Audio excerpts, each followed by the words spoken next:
Hello friends, welcome back to our YouTube channel agriculture planet.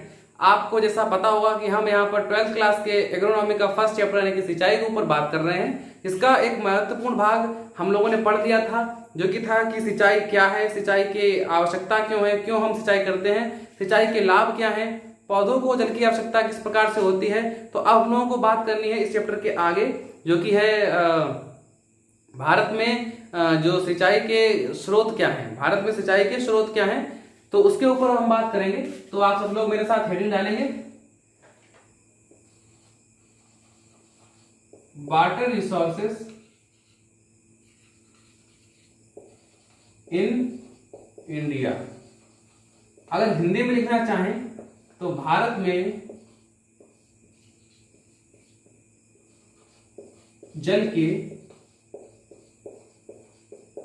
स्रोत, भारत में जल के स्रोत क्या हैं, इनके ऊपर हम बात करेंगे। देखिए, भारत में जल के स्रोत के ऊपर अगर हम लोग बात करते हैं तो उससे पहले हम लोगों को यह पता होना चाहिए कि भारत का भौगोलिक दृष्टि से क्या क्षेत्रफल है, या भारत में भौगोलिक दृष्टि से क्या बात होती है। तो सबसे पहले हमें इसके ऊपर पता होना चाहिए। तो सबसे पहले हम यही समझेंगे कि भारत में भौगोलिक क्षेत्रफल कितना है, कितना हमारे पास कृषि योग्य क्षेत्रफल है। तो उस सब पर अगर हम लोगों को बात करनी है तो आइए शुरू करते हैं। सबसे पहले हमें यह पता होना चाहिए कि भारत के पास कितना भौगोलिक क्षेत्रफल है। तो सब लोग लिखेंगे भौगोलिक क्षेत्रफल।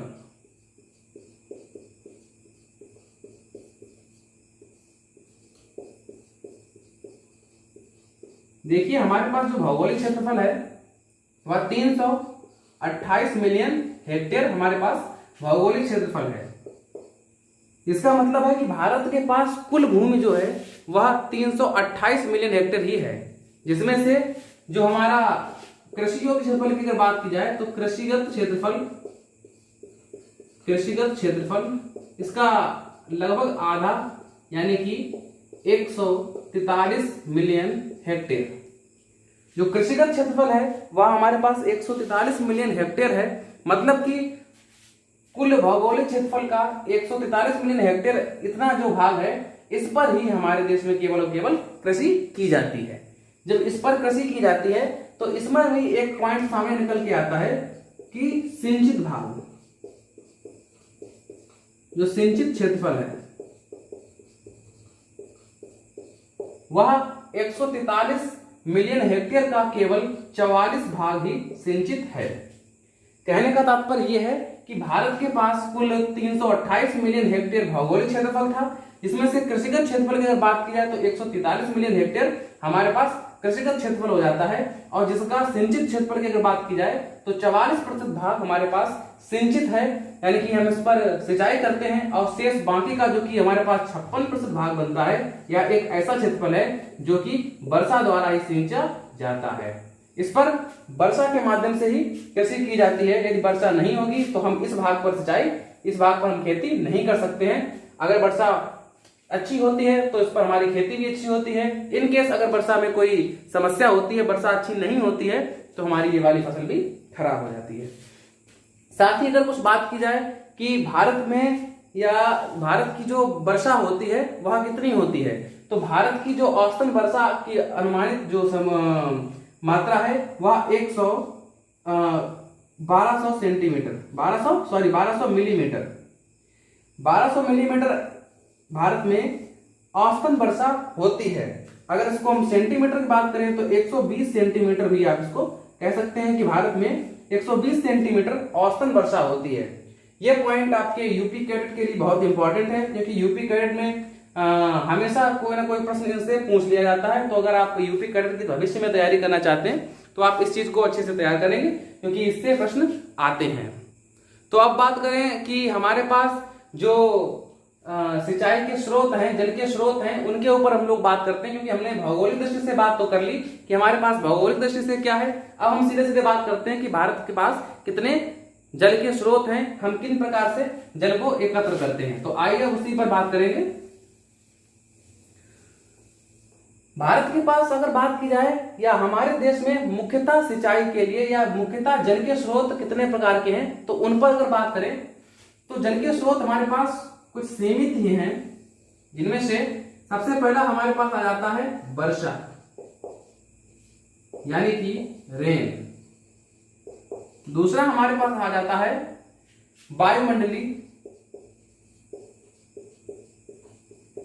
वायुमंडलीय जल, जिसको हम लोग कहते हैं ह्यूमिडिटी।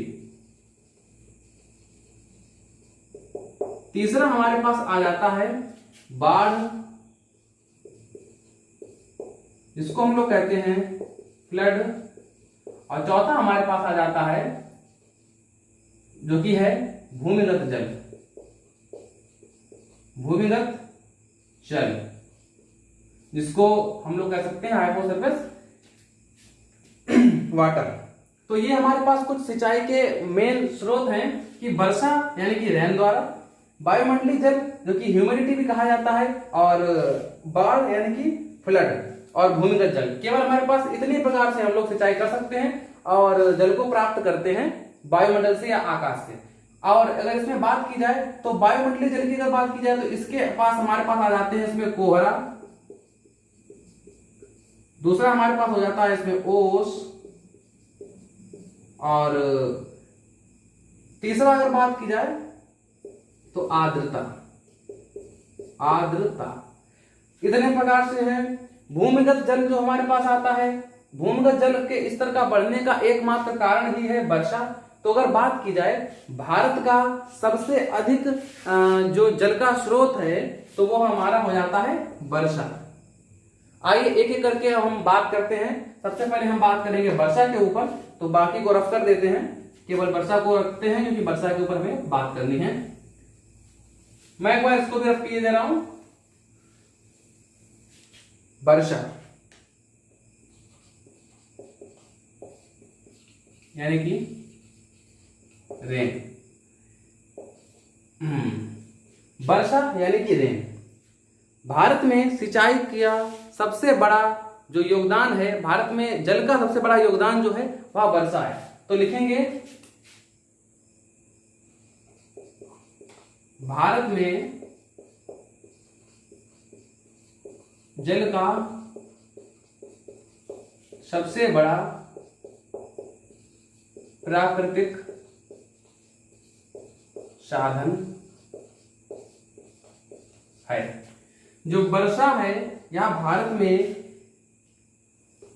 जल का सबसे बड़ा प्राकृतिक साधन है। भारत में जो वर्षा होती है, भारत में औसतन वर्षा जो होती है वह 1190 मिलीमीटर होती है, या आप इसको 1200 मिलीमीटर भी कह सकते हैं। कई सारी किताबों में 1200 मिलीमीटर ही देते हैं, तो आप दोनों में देख सकते हैं। अगर आपको 1190 मिलता है ऑप्शन में तो आप इसको लगाएंगे, इनकेस अगर यह ना मिलकर ये मिलता है तो आप इसको लगा देंगे, आपका क्वेश्चन गलत नहीं होगा। तो भारत में जो वर्षा होती है, औसतन वर्षा 2 प्रकार से होती है। अब ये तो हो गई हमारी भारत में औसतन वर्षा इस प्रकार से होती है। भारत में जो वर्षा होती है तो हमारे पास जो वर्षा का जल है वो 2 प्रकार से पाया जाता है। वर्षा का जल 2 प्रकार से पाया जाता है। पहला तो हमारे पास हो जाता है ठोस रूप में, और दूसरा हमारे पास हो जाता है तरल रूप में। देखिए, जो ठोस के रूप में बात की जाती है यही आगे चल करके बर्फ यानी कि आइस, और जो हमारे पास तरल होता है ये बूंद यानी कि ड्रॉप्स के रूप में पाया जाता है। तो ये है कि वर्षा। अब इसमें अगर बात की जाए तो वर्षा कितने प्रकार से होती है, तो वर्षा भी कई इसकी वो है। वर्षा मुख्यतः बात की जाए तो 2 प्रकार के मानसून से होती है। एक तो दीर्घ मानसून बोला जाता है, दूसरा लघु मानसून बोला जाता है। तो उस प्रकार से कई सारी बातें इसमें आती हैं जिनके ऊपर हम बात करेंगे, लेकिन अभी इतना आपके लिए सफिशिएंट है। तो अब हम दूसरे पर बढ़ते हैं, वायुमंडलीय जल। आप लोग उसको नोट करते जाइएगा क्योंकि इसी से प्रश्न बनते हैं, तो आप लोग फिर नहीं कर पाएंगे। अगर आप नोट किए होंगे तो आप उसको तैयार करेंगे और आराम से कर सकते हैं। तो अब हम बात करते हैं वायुमंडलीय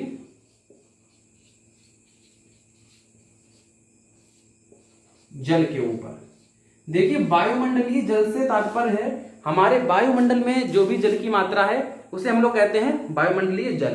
तो वायुमंडलीय जल से तात्पर्य आपको पता चल गया कि वायुमंडल में जितना भी जल उपस्थित है, चाहे वो वाष्प के रूप में हो चाहे वो तरल के रूप में हो, वो सब हमारा किसमें आता है, वायुमंडलीय जल में। तो इसमें बेसिकली बात की जाए तो हमारे पास दो ही प्रकार आते हैं, एक तो हमारे पास हो जाता है ओस और दूसरा हमारे पास हो जाता है कोहरा, और तीसरा अल्प मात्रा में अगर बात की जाए तो आर्द्रता, जो कि कभी कभी पूछ लिया जाता है, वरना हमेशा मोस्टली आपको ये दो ही मिलेंगे, तीसरा आपको बहुत कम ही देखने को मिलेगा, लेकिन मेरा काम है आपको बताना, तो मैं आपको बताते हुए चलता हूं। देखिए ओस जो है ये जल का एक सूक्ष्म स्रोत है, जो कि इतनी अधिक मात्रा में हमें जल नहीं मिल पाता इसके माध्यम से। सेम एज कोहरा भी है, ये भी कुछ कम मात्रा में ही हमारे लिए योगदान रखता है, लेकिन हाँ योगदान रखता है इसलिए इसको हम पढ़ते हैं। आर्द्रता वो भी ठीक ही बात है, तो वायुमंडलीय जल से भी हमारे जल के स्रोत की अगर बात किया तो उसमें आता है। अब तीसरा पॉइंट हमारे पास जो था बाढ़,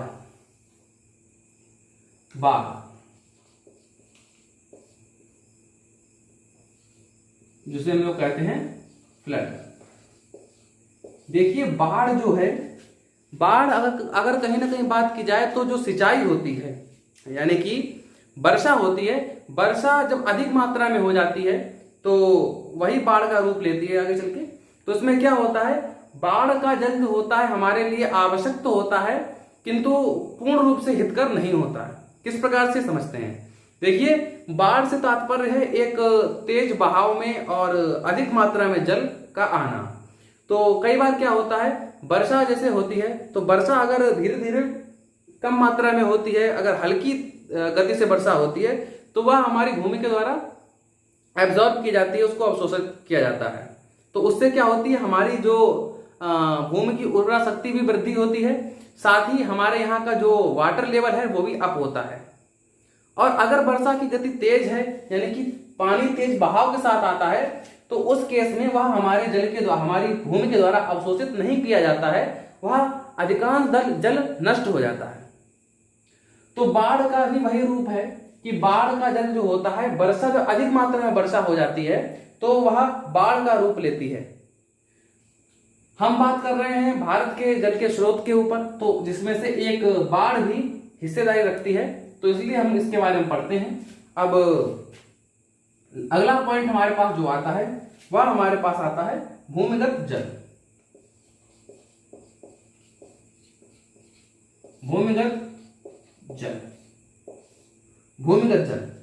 भूमिगत जल का अगर हम लोग तात्पर्य देखें, यदि इसका हम अगर इसको हम डिवाइड करते हैं तो क्या है, भूमिगत मतलब भूमि के अंदर, जल मतलब पानी।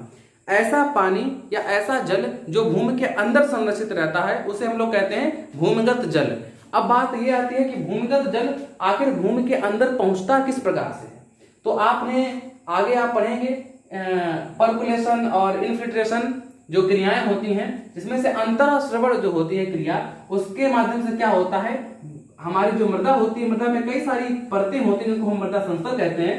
तो जल हमारे ऊपर ये जो भरा है, ये अंतःस्रवण की क्रिया के द्वारा नीचे की ओर गति करता है और यह हमारे जल नीचे आ जाता है और यहाँ आकर के इकट्ठा हो जाता है। तो इस प्रकार से जो हमारा ये जल बचता है, इसको हम कहते हैं भूमिगत जल।